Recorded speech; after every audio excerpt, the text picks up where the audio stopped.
Hey everybody, it's Arnie from ecocycle.ca, and today we are going back to the original PowerPack, the PowerPack Deluxe. And the PowerPack Deluxe will mount one of these forward neutral 30 series reverse gearboxes in the PowerPack, and today we're going to show you how to do that and put the Jackshaft kit in. So the Jackshaft kit will give you a instantaneous 3-to-1 gear reduction. Inside this gearbox, you've got about a 1.25 reduction in the forward gear already. So 1.25 times 3 is going to give you 3.75 gear reduction right off the bat, which means that if you say you are going to use this sprocket here as your output driver, and this one's a 14, but you can use a 15 or a 16 or whatever. I'll probably supply generally 16 tooth sprockets with the kit. So if you use basically a 2-to-1 gear reduction on your final drive chain, so for instance, if this is 15 teeth and you have a 30 tooth on your drive axle, so that's going to give you a 2-to-1 reduction. So 2 times 3.75 is 7.5 to 1, just like that.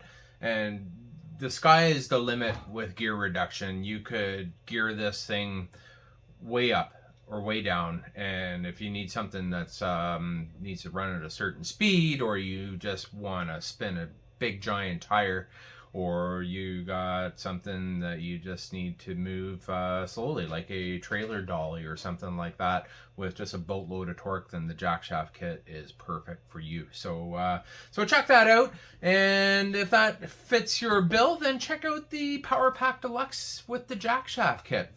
Probably for most people, the PowerPack Lite will be fine, and it is just like the Deluxe, but it just doesn't have this provision to mount the battery tray, or this this assembly here or this provision to mount the Jackshaft assembly. So it's up to you. Either one will mount, I guess, really a GX 160 up to, say, a 224 Predator.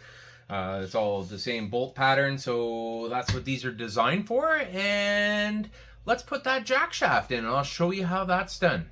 Okay, so this is your Jackshaft kit. This is what you get, and you're going to get a couple of 3/4 inch flange bearings. You're going to get some custom designed adjuster brackets, and that'll allow you to tension your Jackshaft to your gearbox. You're going to get a couple of drive sprockets. This is the drive sprocket off of the gearbox, and then this is your output sprocket.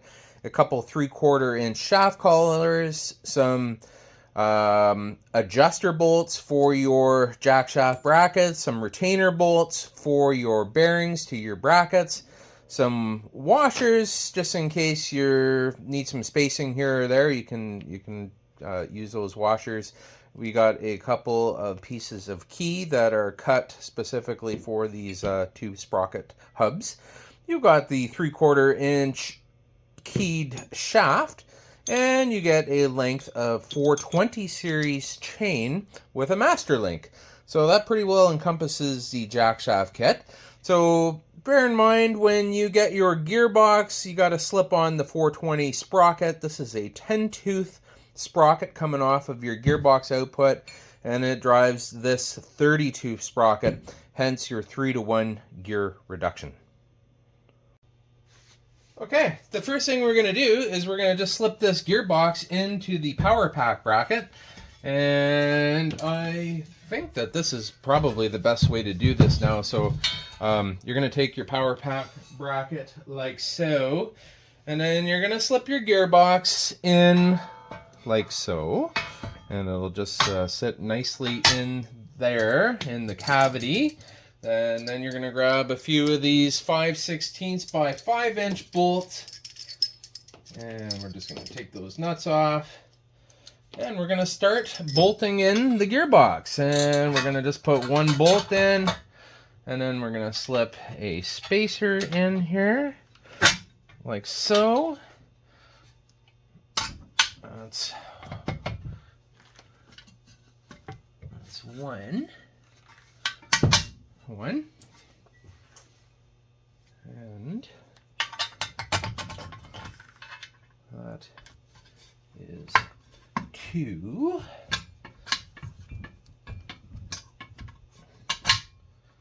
Okay, and then number 3.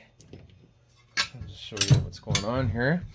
You can see how the spacers are mounted opposite side of the PTO.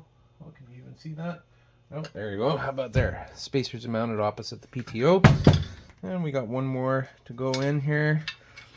And we're just going to slip that guy in and get this bolted in. Okay, so we've got the gearbox mounted into the PowerPack Deluxe bracket. We're just going to tighten down these nuts, and then we're going to proceed to put in the jackshaft. There you go. Mounted. Okay, so now we're going to set it up, and we're going to get it ready for jackshaft installation. Okay, the first thing we're going to do is we're going to work with these adjusters here. Okay, so that the way these guys go is they just slip in to the inside of the PowerPack. All right, so they just go, they slide along the case here, so you can see that. Then we're going to take a bearing. Now, the thing to know is the orientation of these bearings. So they go a little different, would depend on which side they go on. So you'll notice here that this bearing has a pilot, and it's got like an eccentric on this particular version, and that eccentric is for this collar that basically locks on once you rotate that, and then you put down the set screw, and then it holds it all in position. So on the input side, basically the side that's coming off of the gearbox, you want to put this pilot toward the inside. Okay, if you were using the CVT backing plate, then it's opposite, but for those, most of you are using the gearbox. So you take some bolts and you just kind of start the bolts in there into the bearing. Okay, and then you take one of these guys. This is a 3/8 by 2-ish bolt, and this is your adjuster bolt, and you just thread it in to the adjuster, and that is how you tension your jack shaft. Okay, so you can see as I turn that, that pulls that bearing along the built-in slots in the PowerPack bracket. Okay, so we're going to repeat that for the other side. Okay, here's your adjuster bracket. Let's slip it in to the PowerPack. Okay, we can put our adjuster bolt in there if we just want to kind of make sure it doesn't go anywhere. Just start threading that in. And we're going to take another bearing. Now this time it's a little different because we're going to put this locking collar on the outside of the case. And the reason that we put it on the outside on this side is because we're just trying to space the output sprocket off a little bit, so that it clears like all the shift cable assembly and all that sort of stuff. It gives us a little bit of space. Okay, so that's all in. Now that we've got that done, we're gonna stick our shaft through here, and let me just reorientate and I'll show you how that's happening. Okay, this is an important step here. So we're gonna stick our shaft through the bearings. Everything should slide nice and smoothly. Now, before you go through the PTO side, make sure you put on your eccentric locking collar onto the shaft here before you put it on to this bearing here. And we're just gonna get that into the bearing like so. Okay. All right. So now keep everything loose. Doesn't have to be tight. Okay. So now what we're going to do is we're going to start to put on the sprockets. Now what I have found is that I might need just a washer or two, and basically you just want to get everything lined up. Make sure that this is in line with this sprocket here. Okay, and then we're going to take our chain and we're going to start threading it on to the sprockets. This is a 40 tooth chain, and this seems to be the right quantity. Okay, so we're going to put a master link in there. So we're right at the back of the travel now. So once we pull on that a little bit, you can see that we're kind of midstream on the slot, and that's just what we want there. So that's a 40 tooth chain. We're going to pop in this master link now. And that's with the master that also comes with the kit, and let's do that. Okay, so I get progressively better at these master links every time I do one. Hopefully I didn't make a liar out of me. Okay, so we take off our clip. We separate the side plate. Okay, and this is what you're left with here. Now this you kind of want to get in through the back side. And you just have to find a spot on the chain where it's easy to get at. We can probably just do something like this here.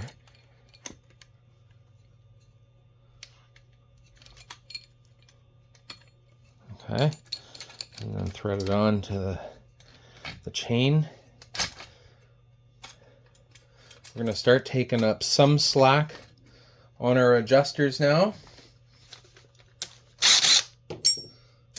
Taking the lazy way out here.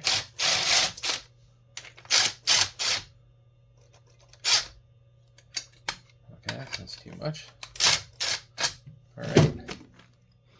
Okay, a little debris on there.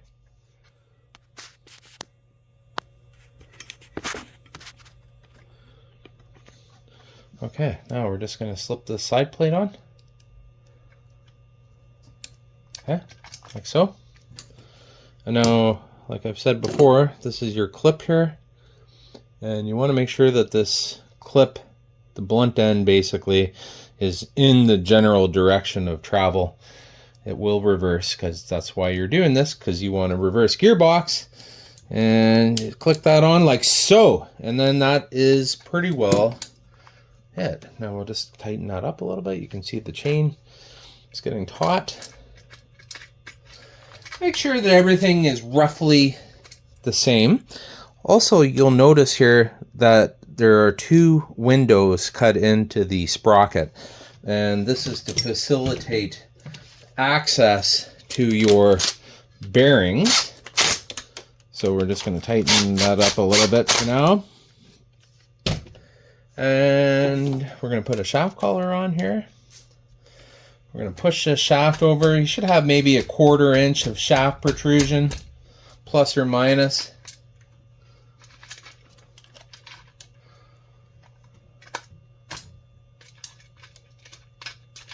Oh, I tightened it up, that's why. So I'm just going to back that off a little. Okay. Oh, there we go. Now if we look here, we can see that there's pretty well an equal amount of thread. It's kind of hard to tell right now until you get everything kind of adjusted up here. But yeah, there we go. Okay. Okay, so barring tightening, oh, you know, I forgot the key. Keys are very important. You will need the keyway. You will need the keyway to ensure you have drive. Keys are included. Make sure everything slides into the shaft and into the slots nicely. So I'm going to take this apart, so I might not drive that key all the way in, because once they go in, sometimes they don't come out so easily. But that's the general idea. So you're going to put your key on there. You're going to put your 3/4 inch shaft collar on, and you're going to start cinching that down. On this side, okay, this side, we put our retaining collar on. Okay, see how when you rotate it, it basically locks the eccentric down onto the shaft. Okay, and now we have a sprocket that we will put on. Again, we're going to need another keyway in here. We'll put that key in there. Oh, that one slips in nice. We're going to put our shaft collar on. And see, we got about another 1/4 inch available on this end here. So that in essence is the Jackshaft installation. And you just need to really take your time and get all this kind of adjusted and rotating nicely before you proceed to do anything else. And this chain eventually it will stretch, and you're going to have to do some readjustment after it stretches out a little bit. So you focus on this chain first, and then because the PowerPack is designed to slide on slots, you'll be able to adjust your final drive chain tension by moving the whole entire PowerPack unit fore and aft. Okay, so we just spent a little bit of time just cinching everything down, putting the keys in, tightening up all the set screws, the shaft collars, and this is basically what you want to end up with. We got a chain that's relatively taut, but not overly tight, because you don't want to put any excessive stress on any of the shafts. And yeah, everything rotates nice, and everything is cinched down, so it should be all very smooth. And now you see you have the option of running your output shaft on the opposite side of the PowerPack. So yeah, so that's about the size of the Jackshaft kit on the PowerPack Deluxe. Again, most people will get by with the PowerPack Lite. The Deluxe really just 3X's your gear options just right off the top, so you could have just a crazy ratio if you wanted to and needed to. So yeah, so check it out, www.ecocycle.ca. Please subscribe if you like this stuff, because this is what I like doing, and if you like it, then just follow along. I got lots coming down the pipe, and thanks for joining me. So until we meet again, see ya. Okay, when it's all said and done, this is what you should end up with. This is a fully assembled PowerPack Deluxe engine drive system with a 212cc Predator style GX motor, 30 series CVT clutches, forward neutral reverse gearbox, built-in Jackshaft, and battery mount. And that's the PowerPack Deluxe. Hope you like it. And just for a little comparison, this is the PowerPack Lite, and we've got the same 7.5 gear reduction that we get with the other version. Well, that's just the beginning for the Deluxe, but you got a 7.5 ratio here with a 12. What is that one? I think that's a 76 rear sprocket, and this all is fitting on the PowerPack J-frame with the Banshee brake kit installed, and yeah, it's your complete drive system solution right here. So if you like it, check it out, www.ecocycle.ca.